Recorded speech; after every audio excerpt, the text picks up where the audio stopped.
जो घटनाक्रम हुआ इसकी जांच के लिए दया नायक तो पहुंचे ही, हमने आपको बताया एनकाउंटर स्पेशलिस्ट दया नायक संभाल रहे हैं पूरी जांच को, लेकिन कई टीमों का गठन किया गया है क्योंकि वो जो अज्ञात हमलावर है वो फरार है। चलिए जानकारी आपको दे देते हैं कि जांच कैसे हो रही है। दरअसल मुंबई पुलिस की 10 टीमें इस पूरे केस को डिकोड करने के लिए लगी हुई हैं। क्राइम ब्रांच की 8 टीमें हैं जो लगातार पहुंच रही हैं मौके पर, एक एक सबूत खंगाल रही हैं। वहीं सीसीटीवी फुटेज को भी क्लोजली मॉनिटर किया जा रहा है कि उससे कोई सुराग मिले कि आखिर ये शख्स जो अज्ञात हमलावर है, जिस पर बहुत बड़ा क्वेश्चन मार्क है कि वो कौन है, उसकी पहचान सामने आ पाए।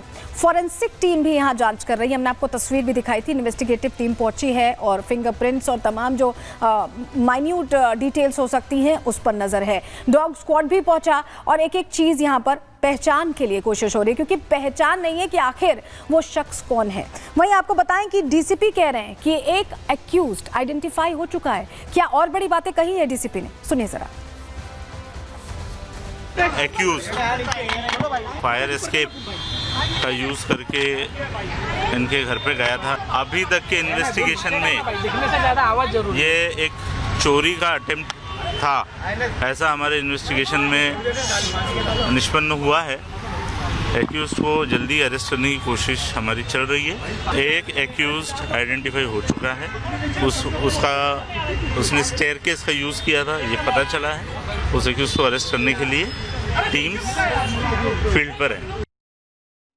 देखिए, पुलिस कह रही है कि वो चोर था, वो हमलावर नहीं था, लेकिन कई सवाल हैं। जो घटनाक्रम अगर आप देखें, इतने बड़े स्टार हैं, इतनी बड़ी घटना हो जाती है और उसके बाद अस्पताल पहुंचने में इतना वक्त लग जाता है। अमूमन किसी के साथ भी कोई घटना पेश आती है, आप तुरंत क्या करते हैं, इमरजेंसी नंबर पर कॉल करते हैं या एम्बुलेंस बुलाते हैं या तुरंत रश करते हैं अस्पताल में। लेकिन यहाँ पर एक 90 मिनट का गैप है। ये जो 1.5 घंटे हैं, यही अगर पता चल जाए, इसे अगर डिकोड कर लिया जाए तो सच सामने आ जाएगा। क्यों हम ऐसा कह रहे हैं, जानकारी चलिए जल्दी से आपके सामने रख रहे हैं, आपको बता रहे हैं। दरअसल सैफ अली खान पर जो हमला हुआ वो रात 2 बजे हुआ। रात 2 बजे का ये हमला, लीलावती अस्पताल जब ये पहुंचते हैं तो 3:30 बजे, 2 बजे हमला होता है और 3:30 बजे भर्ती कराया जाता है। आप समझ रहे हैं। पहले आप ये देखिए जो डिस्टेंस है लीलावती अस्पताल से, एक बार फिर से ग्राफिक्स चलाएंगे हम, जरा आपको बताते हैं सैफ का घर और वहां से कितनी दूरी पर लीलावती अस्पताल है। महज 10 मिनट की दूरी पर, अगर आप गूगल मैप्स पे देखेंगे तो आपको पता चलेगा। लेकिन ये 90 मिनट का सफर, क्या घर में ही समय लग गया, क्या रास्ते में समय लगा, हुआ क्या जो 90 मिनट तक यहाँ वेस्ट किए गए? क्योंकि लहूलुहान थे सैफ अली खान। सैफ के घर से अस्पताल की दूरी महज 10 मिनट की थी। अगर 2 बजे घटना हुई थी और 2:30 बजे भी अस्पताल ले जाया जाता तो 2:45 तक पहुंच जाते। आखिर 3:30 तक का वक्त क्यों लगा? ये 90 मिनट, ये सस्पेंस है और यही मिस्ट्री है कि 90 मिनट में क्या हुआ। इन 90 मिनट में ही पूरा सच छिपा है और इन्हीं 90 मिनट को, एक एक पल को मॉनिटर कर रही है पुलिस। और जानकारी अभी मिल रही है कि ये जो घटना हुई, सैफ अली खान को ऑटो से अस्पताल ले जाया गया। सूत्रों के हवाले से ये जानकारी मिली। तो ऐसे में कई सवाल हैं कि आखिर ऑटो से क्यों ले जाया गया, 90 मिनट तक क्या होता रहा। पुलिस इसी को डिकोड करने की कोशिश कर रही है। लेकिन एक और तस्वीर देखिए जो हम आपको कह रहे हैं, ये करीना कपूर आपको दिखाई दे रही हैं और ये बताया जा रहा है ठीक उसी समय की तस्वीर है जब ये घटना हुई। आप तस्वीर में देखिए, आपको करीना के बगल में एक ऑटो भी खड़ा दिखाई दे रहा होगा। हालांकि अभी ये पुष्टि नहीं है कि वही ऑटो है, लेकिन शक जाहिर किया जा रहा है कि शायद इसी ऑटो से ले जाया गया है। तस्वीर आपको ये दिखा रहे हैं, आपको बगल में जस्ट करीना के ऑटो दिख रहा है।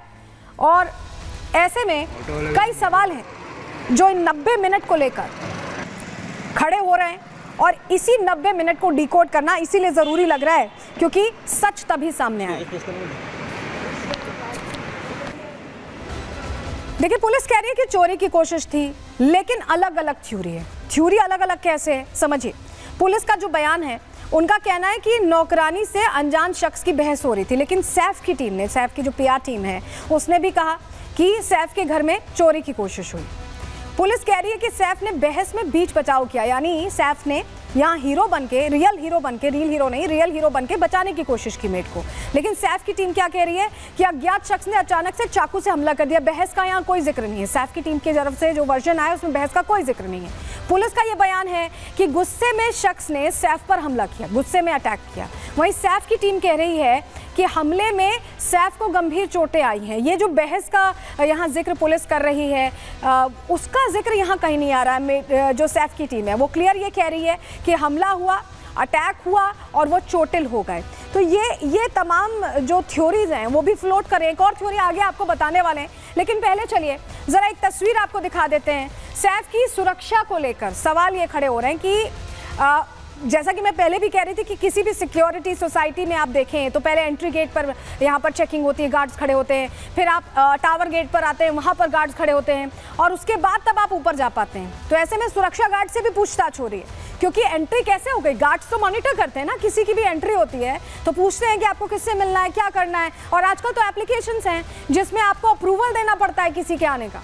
तो इस तमाम जो चीज़ें हैं इनको क्या फॉलो नहीं किया जा रहा था।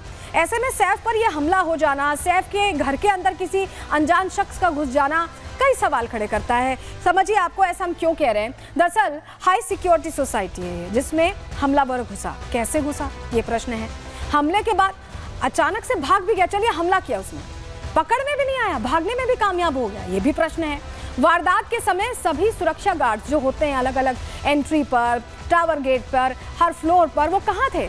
मेड क्या रात में ही घर पर रुकती है, और अगर रुकती थी तो क्या उसकी बातचीत हो रही थी, हमलावर से उससे बहस क्यों हो रही थी, क्या वो परिचित था, क्या वो पहले से जानती थी। और हमले के वक्त परिवार के बाकी लोग कहाँ थे, क्योंकि अलग अलग बातें कही जा रही। कभी कहा जा रहा है कि करीना कपूर बच्चों समेत घर पर थी, और कुछ और जानकारियां भी हैं जो आगे हम आपको देंगे, जो बता रही हैं कि करीना क्या नहीं थी। हमलावर ने 6 वार किए, क्या जान से मारना मकसद था, क्योंकि वार अगर इस तरह से किए जा रहे, लगातार स्टैबिंग की जा रही है, तो ये ऐसा ही लग रहा है ना कि मंशा कुछ और थी, मकसद कुछ और था। तो ये कई सवाल हैं, लेकिन आप ये भी समझिए अब क्योंकि मेड को लेकर इतना बज़ हो रहा है कि मेड से बहस हो रही थी, तो ऐसे में मेड से भी पूछताछ की गई है। मेड से पुलिस ने जानकारी ली है इस पूरे घटनाक्रम की, क्या क्या हुआ है, चलिए वो भी अब आपको बता रहे हैं। दरअसल बताया जा रहा है कि पूरी ये जो घटना है इसमें मेड से कैसे हर एक एंगल पर पूछताछ हुई है। पुलिस की टीम क्योंकि हर एंगल पर जांच कर रही है, ऐसे में मेड को भी बुलाया गया। पुलिस ने सैफ की मेड से डिटेल में क्वेश्चन आंसर किया है। मेड के हाथ में भी चोट के निशान दिखाई दिए। जी हाँ, बैंडेज लगी है, चोट के निशान, अभी तस्वीर हम आपको दिखाएंगे। मेड समेत 3 लोगों से यहाँ पूछताछ की गई है और पुलिस को शक है कि हमलावर घर में किसी जानकार के जरिए ही घुसा है, यानी उसे एंट्री की परमिशन दी गई होगी, बाकायदा बताया गया होगा कि कैसे आना है, उसके बाद ही वो घुसा है। घर में जबरदस्ती एंट्री के कोई सबूत नहीं मिले।